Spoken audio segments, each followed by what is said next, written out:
Você sabe que a gente vai observando o Internacional jogar a cada jogo para a gente ter certeza que aquilo que a gente imagina que o Inter possa fazer não é só uma coisa de torcedor alucinado. A gente sempre pensa, será que o Inter é tão bom mesmo? Ou será que é eu porque sou muito clubista tal? A gente sempre pensa isso. Ahn, Talvez hoje a realidade, não só para nós, como para todo o Brasil, tenha sido colocada. Do quanto o Inter é bom. Do quanto o Inter é bom. Eu não sei se o Inter vai ganhar, não sei se vai levantar uma, duas, três taças na temporada. Agora tem um fato que é indiscutível, indiscutível. O Internacional é um ótimo time de futebol. Ei, ei, ei, ei, presta atenção no baldaço, tu tá vendo o comentário aí, mas deixa eu te perguntar o seguinte, tu tá precisando pagar um boleto agora, fazer um Pix importante e tu não tem dinheiro na conta. Que tal se eu te disser que tu pode parcelar o teu boleto que tu precisa pagar, o Pix que tu precisa fazer em até 12 vezes no cartão de crédito? Eu tô falando de Quita Boletos, vamos virar esse jogo, gurizada. Agora, sem burocracia, 100% online, para tu fazer acontecer e resolver o teu problema. Então faz o seguinte, o link tá aqui na descrição para tu ir em Quita Boletos, tá bom? E lá, coloca o código BALDAÇO10 que tu vai ter 10% de desconto nas taxas de parcelamento. Tá feito? Resolve agora. Não tem mais aquela coisa assim, tu te iludiu. Não, não tem ilusão nenhuma. Eu repito, eu não sei se o Inter vai ganhar algum título importante. Agora, é fato indiscutível que o Inter tem um grande time de futebol.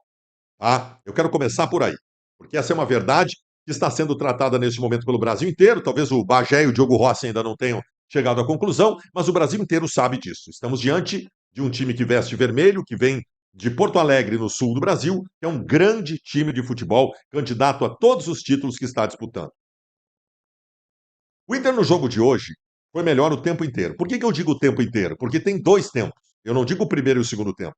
Os dois tempos são antes da expulsão do jogador do Cruzeiro e depois da expulsão do jogador do Cruzeiro. A expulsão do jogador do Cruzeiro foi aos 20 minutos do primeiro tempo. O Inter já era melhor. O Inter já chegava mais. O Inter já se encaminhava para fazer o primeiro gol na partida. Claro, isso se acentuou depois que o Cruzeiro passou a ter um jogador a menos. Mas o Inter foi exuberante de todas as formas e soube se aproveitar das situações que foram colocadas no jogo, né? Eu já cansei. Eu perdi uma vez um jogo para o Botafogo no Beira-Rio com um jogador a mais. O Botafogo virou o jogo em cima do Inter com um jogador a mais. Lembram disso? Então, cabe ao grande time saber explorar o jogo quando as facilidades lhe aparecem. E eu nem digo que as facilidades se colocaram para o Internacional depois da expulsão do jogador do Cruzeiro. Porque o Cruzeiro se recompôs defensivamente. O técnico tirou um jogador da frente, tirou um jogador do meio e botou o zagueiro de volta ali no lugar do zagueiro que tinha sido expulso. Aliás, abre um parênteses aí sobre a expulsão. Tá tendo uma choradeira aí dos gremistas, de torcedores do Cruzeiro, que eu respeito muito e tal. É indiscutível a expulsão do jogador do Cruzeiro. Aliás, vai aqui o meu elogio, aquele que eu ainda considero, mesmo velhinho e barrigudinho, Marcelo de Lima Henrique, como o melhor árbitro do Brasil. Sabe por quê? Porque ele acertou tudo no campo. Ele acertou tudo no campo, ele não precisou do VAR. Hoje só tem árbitro que se esconde atrás do VAR. O Marcelo de Lima Henrique no campo viu as duas coisas importantes que ele tinha que ver. Primeiro, se tinha sido dentro ou fora da área. E ele estava certo, foi fora da área, não foi dentro da área. E segundo, se era lance de expulsão ou não. E era. A famosa clara e manifesta situação de gol. Se o cara do Cruzeiro não fizesse a falta em cima do Wesley, Wesley faria o gol. Então é expulsão. O que alguns estão discutindo e que eu vou me recusar a discutir é de que se foi ou não falta. Pelo amor de Deus, o cara derruba o Wesley. Pelo amor de Deus, sério. Tem que ser muito clubista para achar que não foi falta. Fecha parênteses, deixa isso para trás. O Inter no primeiro tempo conseguiu com todas com todas as variações possíveis, executar aquilo que ele tem de melhor. O Inter foi um time de triangulação pelo lado do campo, de bola espetada, bola enfiada, de troca de funções, entrou na área do Cruzeiro, por cima, por baixo, pela direita, pela esquerda, pelo miolo e de todas as formas criou chances de gol. Foi um massacre o primeiro tempo. Foi um massacre. O Internacional fez 2-0 no primeiro tempo, se tivesse terminado 5, estaria de acordo. O Cruzeiro, com grandes jogadores que tem, em duas ou três oportunidades, chegou com perigo. Afinal de contas, o Cruzeiro tem o Gabigol, o Cruzeiro tem o Dudu, e o próprio Wanderson, e obviamente em alguns momentos levou perigo. O Inter no segundo tempo, o Internacional entrou, tirou o Fernando e colocou o Ronaldo para abrir o segundo tempo. E aí, eu começo a fazer algumas considerações individuais. Porque no primeiro tempo, o Fernando, o Alan Patrick, o Wesley e o Valência foram inacreditáveis. O Bernabei também. Uma aula de futebol. Assim, foi um show de futebol. Foi um show de futebol. Primeiro tempo foi um show de futebol. Minha filha tá ligando aqui. Filha, depois eu te ligo. Tô no ar aqui. Beijo. Foi um show de futebol no primeiro tempo. Quando sai o Fernando para a entrada do Ronaldo, tu perde um pouco daquela qualidade exuberante de saída de bola no meio. O Fernando estava fazendo uma partida fantástica, né? E a gente feliz de ver o Fernando no meio de novo. A gente viu o Fernando entre os zagueiros nos últimos jogos. Não, não, o Fernando de primeiro volante ele é o melhor do Brasil. Quando entra o Ronaldo não compromete nada, tal, mas não tem aquela saída qualificada. E o Internacional também no segundo tempo, embora o Inter tenha tido no segundo tempo um monte de chance clara de gol, o Inter no segundo tempo já tinha ligado o modo administração de resultado. Já tinha ligado o modo administração de resultado, né? Começou a fazer substituições na sequência. Todos esses jogadores que eu citei como os grandes destaques no primeiro tempo saíram, né? Todos eles saíram. E o Inter continuou jogando muito, sabe? O Inter tirou seus principais jogadores e continuou jogando para. O Inter tirou seus principais jogadores, ligou o modo administração de resultado e mesmo assim criou inúmeras chances de gol no segundo tempo. Porque o Inter é demais. Porque o Inter é muito bom. Cara, entrou o Oscar Romero no lugar do Alan Patrick. Esse momento, para mim, é emblemático nos últimos anos. Saiu o Alan Patrick, que é uma coisa que sempre nos dá arrepios. Entrou um cara no lugar dele que jogou muita bola. Que belo jogador esse Oscar Romero. Entrou muito bem, 3 espetadas, quase botou os caras na cara do gol. Que belo jogador.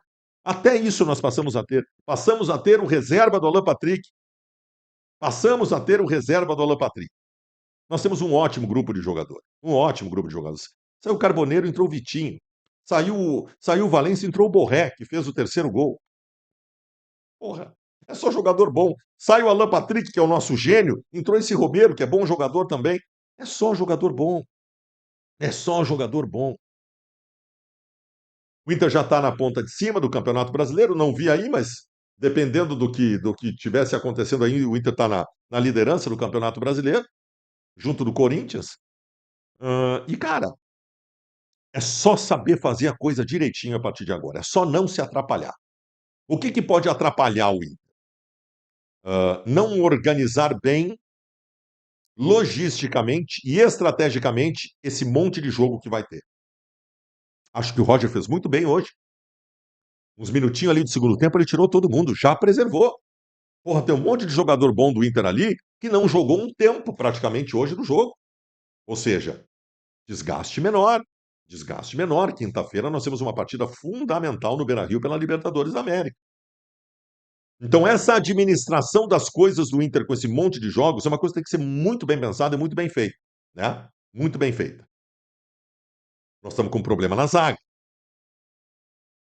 Nós primeiro não tínhamos o Mercado, depois não tínhamos o Vitor Gabriel e agora não temos o Juninho. Jogou o Rohel. O Rohel é fraco. É que aí tu não tem 3, aí é difícil tu ter mais um bom. O Rohel é fraco. Eu vou dizer para vocês, tá? Eu acho que eu até prefiro botar o Vitão de novo pela direita e botar o Kaique Rocha pela esquerda, e não o Rohel. Eu já estou pensando para quinta-feira, porque o quinta-feira não tem nem Juninho, não tem Vitor Gabriel. Se ele vai botar o Rohel junto, o Rohel é fraco. É o ponto negativo que eu estou colocando para você. Individualmente no jogo, individualmente no jogo, o Antony não trabalhou. O Aguirre fez uma partida correta, mas ele não é um jogador extra-classe, como é o Bernabei do outro lado, por exemplo. Na zaga, o Vitão bem e o Rohel sempre perigoso, porque ele é ruim. Fernando maravilhoso. Bruno Henrique, tá estranho o Bruno Henrique, tá? Bruno Henrique tá estranho. Bruno Henrique não tá fazendo boas apresentações. Daqui a pouco a gente pode até começar a cogitar o Thiago Maia voltar ao time, tá? Alan Patrick, maravilhoso. Wesley, maravilhoso. Cara, Wesley é odiado pela torcida do Cruzeiro. Imagina agora, o Wesley acabou com o jogo. Wesley acabou com o jogo, de todas as formas, tá? O Carboneiro fez uma partida legal, o Valência maravilhoso, entrou o Borré muito bem, entrou o Romero muito bem. Nós estamos efetivamente muito bem servidos. Estamos muito bem servidos. Agora nós tiramos a telinha do brasileiro e voltamos à telinha da Libertadores. Voltamos à telinha da Libertadores, porque nós temos, na quinta-feira, um jogo fundamental para assumir a liderança do grupo na Libertadores. Por um lado, se vencer. Se perder, pode se complicar. Então, vamos embora. Respirando, comemorando hoje. Hoje é uma noite para estarmos todos felizes e já focando na próxima partida, porque assim vai ser. Assim vai ser. O Inter fez uma partida exuberante contra o Cruzeiro. Do tamanho do que nós sonhávamos que o Inter fizesse com um bom grupo. E que siga assim. Sigamos o nosso caminho. E que ele lá no final, com essa competência toda, nos apresente uma ou mais taças importantes que nós estamos realmente precisando bastante.